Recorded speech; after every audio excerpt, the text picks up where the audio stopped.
Hi all, ഞാനിന്നിവിടെ present ചെയ്യാൻ പോകുന്ന ടോപ്പിക് ഗ്ലൈക്കോളിസിസ്. ഗ്ലൈക്കോളിസിസ് എന്ന ടേം മേർജ് ചെയ്തിരിക്കുന്നത് രണ്ട് ഗ്രീക്ക് വേർഡ്സ് തമ്മിലാണ്. അതായത് ഗ്ലൈക്സും ലൈസിസും എന്ന് പറയുന്ന രണ്ട് ഗ്രീക്ക് വേർഡ്സ് തമ്മിലാണ് ഗ്ലൈക്കോളിസിസ് എന്ന് പറയുന്ന ഒരു ടേം തന്നെ ഫോം ചെയ്തിരിക്കുന്നത്. അതിലെ ഗ്ലൈക്സിൻ്റെ മീനിങ് സ്വീറ്റും ലൈസിസ് എന്ന് പറയുന്നത് ബ്രേക്ക് ഡൗൺ അല്ലെങ്കിൽ സ്പ്ലിറ്റിംഗ് ആണ്. ഗ്ലൈക്കോളിസിസിനെ EMB പാത്വേ എന്നും കൂടി അറിയപ്പെടുന്നുണ്ട്. കാരണം ഗ്ലൈക്കോളിസിസ് എന്ന് പറയുന്നത് ഒരു സെല്ലുലാർ റെസ്പിറേഷൻ ആണല്ലോ. ഈ ഒരു പ്രോസസ്സിനെ, അതായത് ഈ ഒരു റെസ്പിറേറ്ററി പ്രോസസ്സിനെ ഡിസ്കവർ ചെയ്ത സയൻറ്റിസ്റ്റാണ് എംഡൻ മയർഹോഫ് പർണാസ് എന്ന് പറയുന്ന സയൻറ്റിസ്റ്റ്. അതുകൊണ്ട് ഗ്ലൈക്കോളിസിസിനെ EMB പാത്വേ എന്നും കൂടി വിളിക്കാറുണ്ട്. ഗ്ലൈക്കോളിസിസ് എന്ന് പറയുന്നത് ഒരു സീക്വൻസ് ആണ്. അതായത് 10 സ്റ്റെപ്പിൽ 10 എൻസൈമിൻ്റെ പ്രസൻസിൽ നടക്കുന്ന ഒരു റിയാക്ഷൻ ആണ് ഗ്ലൈക്കോളിസിസ് എന്ന് പറയുന്നത്. സിംപ്ലി ഗ്ലൈക്കോളിസിസ് എന്ന് പറയുന്നത് ഇത്രയേ ഉള്ളൂ. ഗ്ലൂക്കോസിനെ പൈറുവേറ്റ് ആയിട്ട് കൺവേർട്ട് ചെയ്യുന്നു with the simultaneous production of ATPൻ്റെ പ്രസൻസിൽ. ഈ ഒരു മെറ്റബോളിക് പാത്വേ സെൽസിലെ സൈറ്റോപ്ലാസത്തിലാണ് നടക്കുന്നത്. അതേപോലെ ഗ്ലൈക്കോളിസിസ് എയറോബിക്കലിയും അൺഎയറോബിക്കലിയും നടക്കും. അൺഎയറോബിക് എന്ന് പറയുമ്പോൾ നമുക്കറിയാം ഓക്സിജന്റെ പ്രസൻസ് ഉണ്ടാവില്ല എന്ന്. അതേപോലെ എയറോബിക്കലിയും ഗ്ലൈക്കോളിസിസ് നടക്കുമ്പോഴത്തേക്കും ഓക്സിജന്റെ ഇൻവോൾവ്മെന്റ് ഉണ്ടാവത്തില്ല. പിന്നെ ഗ്ലൈക്കോളിസിസ് എന്ന് പറയുന്നത് ഗ്ലൂക്കോസ് കാറ്റബോളിസത്തിന് ഒരു സെൻട്രൽ പാത്വേ ആണ് ഗ്ലൈക്കോളിസിസ്. ഇനി അടുത്തത് നമ്മൾ ഡിസ്കസ് ചെയ്യാൻ പോകുന്നത് ഗ്ലൈക്കോളിസിസിൻ്റെ ഫേസസിനെ പറ്റിയാണ്. ഞാൻ നേരത്തെ പറഞ്ഞായിരുന്നു ഗ്ലൈക്കോളിസിസ് എന്ന് പറയുന്നത് ഗ്ലൂക്കോസിനെ പൈറുവേറ്റ് ആയിട്ട് കൺവേർട്ട് ചെയ്യുന്നു. അതൊരു 10 സ്റ്റെപ്പിൽ 10 എൻസൈമിൻ്റെ പ്രസൻസിലാണ് നടക്കുന്നതെന്ന്. അതുകൊണ്ട് തന്നെ ഈ 10 സ്റ്റെപ്പിൽ നടക്കുന്ന ഈ ഒരു പ്രോസസ്സിനെ 2 ഫേസ് ആക്കി ഡിവൈഡ് ചെയ്തിട്ടുണ്ട്. ഫസ്റ്റ് ഫേസിനെ പ്രിപ്പറേറ്ററി ഫേസ് എന്നും സെക്കൻഡ് ഫേസിനെ പേ ഓഫ് ഫേസ് എന്നും പറയും. പ്രിപ്പറേറ്ററി ഫേസ് കൺസിസ്റ്റ് ചെയ്തിരിക്കുന്നത് ഗ്ലൈക്കോളിസിസിൻ്റെ ആദ്യത്തെ 5 സ്റ്റെപ്പ് വെച്ചാണ് പ്രിപ്പറേറ്ററി ഫേസ് കൺസിസ്റ്റ് ചെയ്തിരിക്കുന്നത്. പ്രിപ്പറേറ്ററി ഫേസിൽ ഇങ്ങനെയാണ്: ഗ്ലൂക്കോസിനെ എൻസൈമാറ്റിക്കലി ഫോസ്ഫോറൈലേറ്റ് ചെയ്യും ATPൻ്റെ പ്രസൻസിൽ. അങ്ങനെ ഫ്രക്ടോസ് 1,6 ബൈഫോസ്ഫേറ്റ് കിട്ടും. ഫോസ്ഫോറൈലേഷൻ എന്ന് പറയുന്നത് പ്രോട്ടീൻസിൻ്റെ ലാർജ് സബ്സെറ്റിനെയാണ് ഫോസ്ഫോറൈലേഷൻ എന്ന് പറയുന്നത്. അത് കൂടാണ്ട് അതൊരു മെക്കാനിസമാണ്, ഒരു മോസ്റ്റ് കോമൺ ആയിട്ടുള്ള ഒരു മെക്കാനിസമാണ്. അതിൻ്റെ ഫങ്ഷൻ ഇങ്ങനെയാണ്: പ്രോട്ടീൻ ഫങ്ഷനെയും അതേപോലെ തന്നെ transmitting signals through out the സെൽസിനെയും റെഗുലേറ്റ് ചെയ്യുന്നത് ഈ ഫോസ്ഫോറൈലേഷൻ ആണ്. അതേപോലെ തന്നെ ഈ ഫ്രക്ടോസ് 1,6 ബൈഫോസ്ഫേറ്റ് വീണ്ടും രണ്ടായിട്ട് സ്പ്ലിറ്റ് ചെയ്യും. 2 molecules of 3 carbon containing glyceraldehyde 3-phosphate dihydroxy acetone ഫോസ്ഫേറ്റും ആയിട്ട് ഈ ഫ്രക്ടോസ് 1,6 ബൈഫോസ്ഫേറ്റ് സ്പ്ലിറ്റ് ചെയ്യും. അപ്പോൾ ഇതാണ് ഗ്ലൈക്കോളിസിസിൻ്റെ ഫസ്റ്റ് ഫേസ്, അതായത് പ്രിപ്പറേറ്ററി ഫേസിൻ്റെ സ്ട്രക്ചർ. ഗ്ലൂക്കോസിനെ ഫോസ്ഫോറൈലേറ്റ് ചെയ്ത് ഫ്രക്ടോസ് 1,6 ബൈഫോസ്ഫേറ്റ് കിട്ടും. അതിനെ സ്പ്ലിറ്റ് ചെയ്ത് ഗ്ലിസറാൽഡിഹൈഡ് 3-ഫോസ്ഫേറ്റും ഡൈഹൈഡ്രോക്സി അസറ്റോൺ ഫോസ്ഫേറ്റും കിട്ടുന്ന ആ ഒരു സ്ട്രക്ചർ, അതായത് പ്രിപ്പറേറ്ററി ഫേസിൻ്റെ സ്ട്രക്ചറാണ് ഈ കാണിച്ചിരിക്കുന്നത്.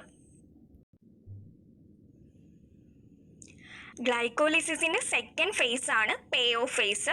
പേ ഓഫ് ഫേസ് കൺസിസ്റ്റ് ചെയ്തിരിക്കുന്നത് ലാസ്റ്റ് 5 സ്റ്റെപ്പ് വെച്ചാണ് പേ ഓഫ് ഫേസിനെ കൺസിസ്റ്റ് ചെയ്തിരിക്കുന്നത്. ഗ്ലൈക്കോളിസിസിൻ്റെ ലാസ്റ്റ് 5 സ്റ്റെപ്പ് വെച്ചാണ് പേ ഓഫ് ഫേസിനെ കൺസിസ്റ്റ് ചെയ്തിരിക്കുന്നത്. ഈ ഫേസിൽ പറയുന്നത് ഇങ്ങനെയാണ്: ഗ്ലിസറാൽഡിഹൈഡ് 3-ഫോസ്ഫേറ്റിനെ 2 moles ഓഫ് പൈറുവേറ്റ് ആയിട്ട് കൺവേർട്ട് ചെയ്യും. അപ്പോൾ ഇങ്ങനെ കൺവേർഷൻ നടക്കുമ്പോഴത്തേക്കും ATP മോളിക്യൂൾസിനെ റിലീസ് ചെയ്യുന്നുണ്ട്. ATP മോളിക്യൂൾസ് ഫോം ചെയ്യുന്നത് ഗ്ലൈക്കോളിസിസിൽ 4 moles ഓഫ് ATP ഫോം ചെയ്യുന്നുണ്ട്. അതെങ്ങനെയാണെന്ന് വെച്ചാൽ 4 moles ഓഫ് ADPനെ ഫോസ്ഫോറൈലേഷൻ നടത്തിയിട്ടാണ് ATP ഫോം ചെയ്യുന്നത്. അങ്ങനെ 4 moles ഓഫ് ADPയിൽ നിന്ന് 4 moles ഓഫ് ATP ഫോം ചെയ്യും. അതിൽ നമ്മൾ 2 moles ഓഫ് ATPനെ മാത്രമേ യൂട്ടിലൈസ് ചെയ്യത്തുള്ളൂ.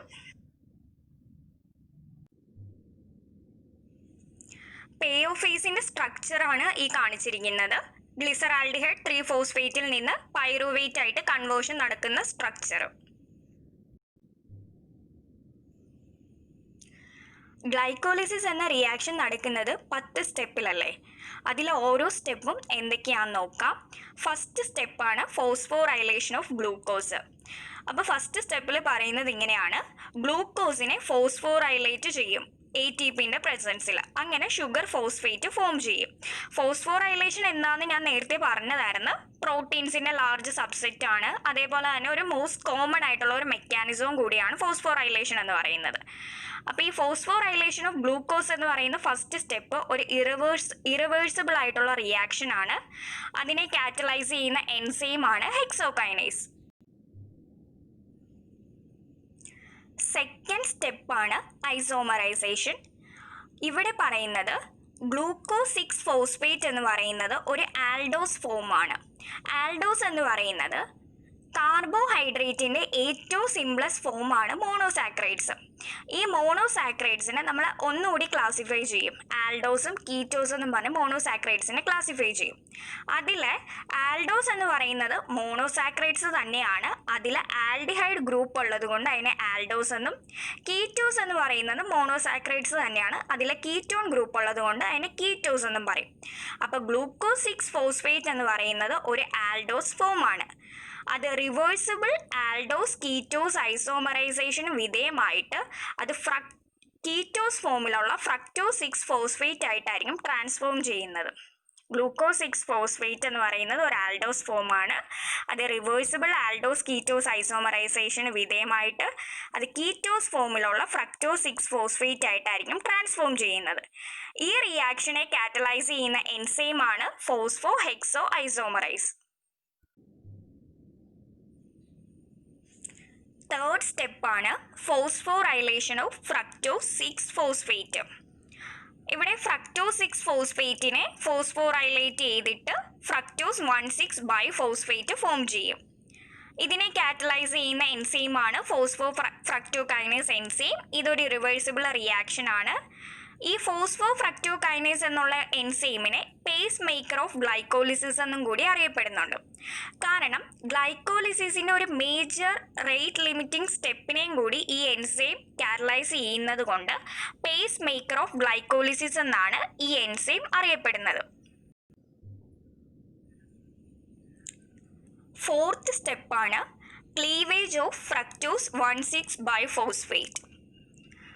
ഇവിടെ ഫ്രക്ടോസ് 1,6-ബൈഫോസ്ഫേറ്റിനെ ക്ലീവ് ചെയ്യും. അതായത് ബ്രേക്ക് ഡൗൺ ചെയ്തിട്ട് 2 molecules of 3 carbon compound glyceraldehyde 3-ഫോസ്ഫേറ്റും ഡൈഹൈഡ്രോക്സി അസറ്റോൺ ഫോസ്ഫേറ്റും ഫോം ചെയ്യും. ഇതിനെ കാറ്റലൈസ് ചെയ്യുന്ന ഈ റിയാക്ഷനെ കാറ്റലൈസ് ചെയ്യുന്ന എൻസൈമാണ് ആൽഡലോസ്. ഫിഫ്ത്ത് സ്റ്റെപ്പാണ് ഐസോമറൈസേഷൻ. ഇവിടെ ഡൈഹൈഡ്രോക്സി അസറ്റോൺ ഫോസ്ഫേറ്റിനെ ഓക്സിഡൈസ് ചെയ്തിട്ട് ഗ്ലിസറാൽഡിഹൈഡ് 3-ഫോസ്ഫേറ്റ് ഫോം ചെയ്യും. ഓക്സിഡൈസേഷൻ എന്ന് പറയുന്ന ഒരു പ്രോസസ്സ് എല്ലാവർക്കും അറിയാവുന്ന ഒരു കാര്യം തന്നെയാണ്. ലോസ് ഓഫ് ഇലക്ട്രോൺസ്, അതാണ് ഓക്സിഡൈസേഷൻ എന്ന് പറയുന്നത്. അപ്പോൾ നമ്മൾ ഫോർത്ത് സ്റ്റെപ്പിൽ ഫ്രക്ടോസ് 1,6-ബൈഫോസ്ഫേറ്റിനെ ക്ലീവ് ചെയ്തിട്ട് ഗ്ലിസറാൽഡിഹൈഡ് 3-ഫോസ്ഫേറ്റും ഡൈഹൈഡ്രോക്സി അസറ്റോൺ ഫോസ്ഫേറ്റും ഫോം ചെയ്തായിരുന്നു. അപ്പോൾ ഇനിയുള്ള സ്റ്റെപ്പിൽ നമ്മൾ എന്തായാലും ഡൈഹൈഡ്രോക്സി അസറ്റോൺ ഫോസ്ഫേറ്റിനെ ഉപയോഗിക്കുന്നില്ല. അതുകൊണ്ട് തന്നെ ഡൈഹൈഡ്രോക്സി അസറ്റോൺ ഫോസ്ഫേറ്റിനെ ഓക്സിഡൈസ് ചെയ്തിട്ട് ഗ്ലിസറാൽഡിഹൈഡ് 3-ഫോസ്ഫേറ്റ് ഫോം ചെയ്യും. ഗ്ലിസറാൽഡിഹൈഡ് 3-ഫോസ്ഫേറ്റിന് മാത്രമേ ഉപയോഗിക്കത്തുള്ളൂ. ഫിഫ്ത്ത് സ്റ്റെപ്പിന് കാറ്റലൈസ് ചെയ്യുന്ന എൻസൈമാണ് ട്രയോസ് ഫോസ്ഫേറ്റ് ഐസോമറൈസ്. സിക്സ്ത് സ്റ്റെപ്പാണ് ഓക്സിഡേറ്റീവ് ഫോസ്ഫോറൈലേഷൻ.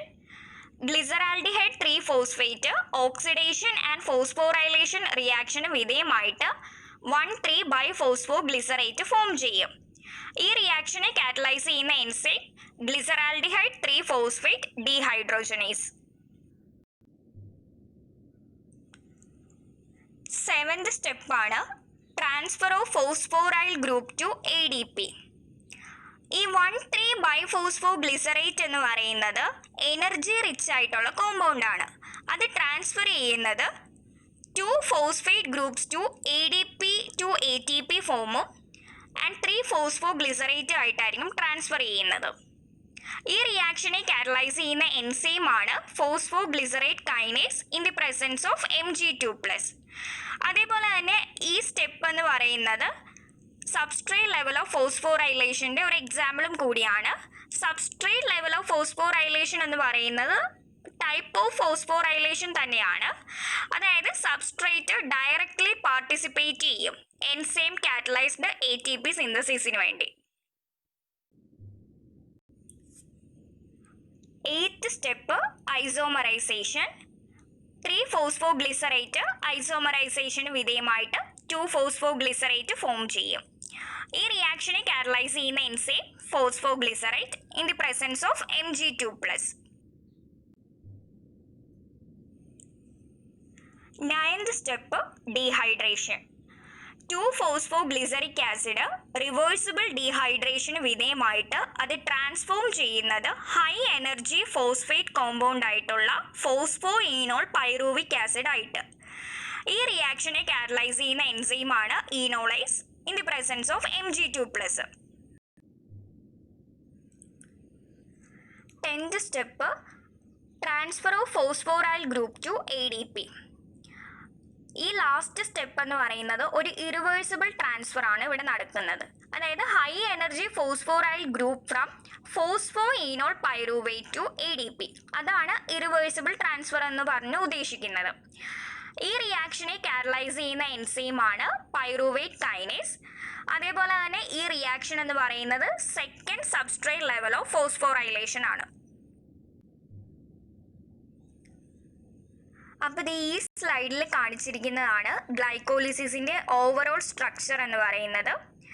പ്രിപ്പറേറ്ററി ഫേസും പേ ഓഫ് ഫേസും ചേർന്നുള്ള സ്ട്രക്ചർ. ഇനി അടുത്തത് നമ്മൾ നോക്കുന്നത് നെറ്റ് റിയാക്ഷൻ ഓഫ് ഗ്ലൈക്കോളിസിസ്. ഇവിടെ 2 മോളിക്യൂൾസ് ഓഫ് ATPനെ പ്രൊഡ്യൂസ് ചെയ്യുന്നുണ്ട്. അതേപോലെ തന്നെ 2 മോളിക്യൂൾസ് ഓഫ് NAD+നെ റെഡ്യൂസ് ചെയ്തിട്ട് NADH ഫോം ചെയ്യുന്നു. പിന്നെ അടിയിൽ കാണിച്ചിരിക്കുന്നതാണ് ഗ്ലൈക്കോളിസിസിൻ്റെ ഒരു ഓവറോൾ ആയിട്ടുള്ള ഒരു സമ്മറൈസ് ചെയ്തിട്ടുള്ള ഒരു റിയാക്ഷൻ ആണ്. അതായത് glucose plus 2 ADP plus 2 NAD plus 2 phosphate gives 2 pyruvate plus 2 ATP plus 2 NADH plus 2H plus 2H2O. അപ്പോൾ ഇത്രയേ ഉള്ളൂ ഗ്ലൈക്കോളിസിസ് എന്ന് പറയുന്ന മെറ്റബോളിക് പാത്വേനെ കുറിച്ച്.